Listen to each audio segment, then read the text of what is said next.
Makakausap natin ngayon si ICC Assistant to Counsel, Cristina Conti. Magandang gabi po sa inyo, Attorney Conti. Magandang gabi, Corina. Opo, medyo dumaan po sa butas ng karayom itong confirmation of charges hearing na ngayon po ay talaga na para po sa February 23. Sa palagay po ninyo, wala nang makapipigil dito po sa confirmation of charges hearing?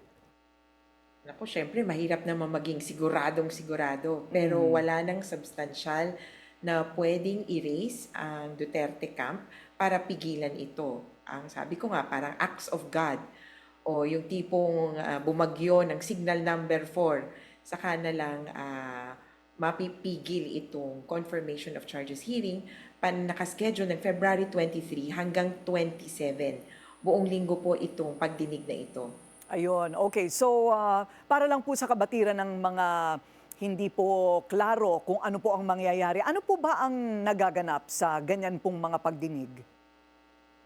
Sa confirmation of charges hearing, maririnig natin na mag-argue or parang ilatag ng prosecution yung kaso. Sinisikap kasi ng mga partido, nung tatlong parties yan, prosecutor, victims at defense, sinisikap nilang kumbinsihin ang judges so sa bahagi ng prosecution, na kumpirmahin o i-approve ang charges. Sa ngayon, ang kanilang panukala, ang kaso kay Duterte ay crimes against humanity in the acts of murder and attempted murder sa counts 1, 2, at 3. Ang sasabihin ng biktima, syempre, yung arguments din sa bahagi nila, pero sa mga biktima, ang gusto din nating ipaabot, maraming iba pang krimen na nangyari sa konteksto ng war on drugs, including imprisonment, torture, and rape, which are part of other inhumane acts na pwedeng kasama ng crimes against humanity. Balikan po natin si ICC Assistant to Counsel, Cristina Conti. Magandang gabi muli, Attorney Conti. Magandang gabi, pasensya na. Opo, pasensya na po din kayo sa amin. Okay, pinag-uusapan po natin kanina, ano ba talaga ang nagaganap sa hearing, ito pong confirmation of charges? Nabanggit po ninyo kanina na babanggitin po lahat ng mga adjacent crimes to the main umbrella crime, which is crimes against humanity. Iisa-isahin po ito. May sagot din po ba ang depensa? Yes, so kanya-kanyang argumento yan. So yung prosecution nga, ang argument niya, it should be crimes against humanity in the acts of murder at ito ang saklaw. Yung biktima, which is a separate legal team, I would say one of the arguments would be, dapat dagdagan pa nung iba pang mga krimen kasi marami pang ibang ginawa. At sa panghuli, yung depensa ay kokontra sila at sasabihin either hindi naganap ang mga krimen, hindi totoo yung pinaparatang ng prosecution at walang basihan, walang ebidensya para magtuloy pa tayo sa trial. Sa trial, doon pag-uusapan kung guilty or not guilty ba yung isinasakdal. So dito, Corina, sa confirmation of charges hearing, hindi ko rin masasabing yung tinatawag nating arraignment ito, yung simpleng babasahan ng sakdal. Kasi pag-uusapan pa kung ano ang saklaw ng sakdal. Kumbaga, for discussion pa kung count 1, count 2, count 3. Kasi Corina, yung count 1, DDS killings.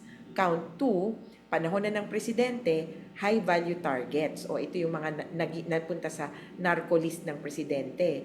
Count 3, yung barangay clearance operations o yung mga natotokang sa barangay. Iisa-isahin nila yon ng depensa na hindi naganap yan or hindi totoo na si Duterte ang responsable. So is there anything to deliberate on? Posible po bang pagkatapos ng ganitong balikan, maaaring mabawasan ang mga charges laban kay dating Pangulo? Tama, posibleng lumiit yung saklaw as compared to as proposed by the prosecution. Kung makumbinsi ang mga huwes na walang sapat na batayan yung pinopropose na charges.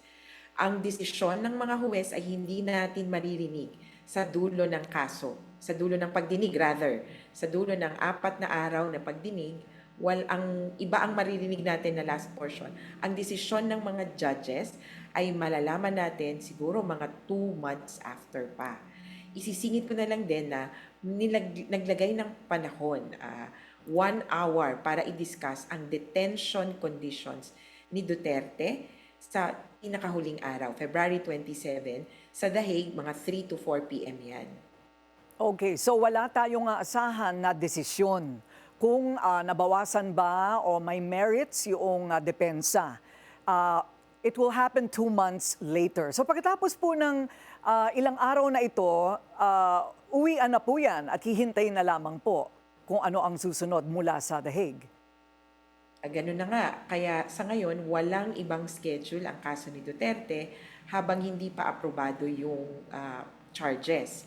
Only after the charges have been confirmed, saka lang magsiset ng settings na or schedules for trial. Okay. So kung ano man po ang hakbang ng defense team o yung kanilang mga magiging basihan, meron po bang tinatawag na pagpapalabas nito sa prosekusyon? May nalalaman po ba kayong alas nila na kanilang magiging primary basis for their defense? Wala. Yung victims team ay strictly separate sa prosecution team and definitely sa defense team. In a way, medyo gulatan yan pagdating ng February 23, lalo na sa bahagi ng mga biktima na ngayon pa lang nagkaroon ng common legal representatives for victims. Yung prosecution at defense, posibleng meron na yung disclosures na ang tawag nila ay inter partes sa pagitan nilang dalawa lamang. Sa kanila, siguro, walang masyadong, hindi ka mabibigla, pero sa publiko at maski sa mga biktima, bago ang ibang maririnig natin dito. Pero sa prosecution, kumbaga, yung outline ng sasabihin nila, nandun na po sa document containing the charges at yung kadikit niyang dokumento, ang tinatawag na pre-confirmation brief, kung saan nakalatag kung ano ang teorya sa krimen ng prosecution. Ayun, okay. Kayo po ba'y may impormasyon sa posibleng paglabas daw ng arrest warrants laban sa mga co-perpetrators?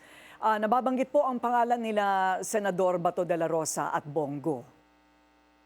Naku, pasensya, wala rin akong impormasyon at kung may impormasyon ako, hindi ko po pwedeng ibahagi. Ang mga warrants of arrest po ay strictly issued or rather applied for confidentially. So pag in-apply, hindi ipapaalam sa publiko. At kapag in-issue, depende yan sa judges, pero malamang sa malamang secret hanggang i-enforce. Importanting punto kasi yung confidentiality doon sa pagsisigurado na mahuhuli mo yung tao. Ayan, okay. Maraming salamat sa inyong oras, ICC Assistant Counsel, Cristina Conti. Salamat din, ingat! Manatiling nakatutok sa Bilyonaryo News Channel. Sumubaybay sa aming social media accounts at mag-subscribe sa aming YouTube channel para sa mga bago at eksklusibong balita.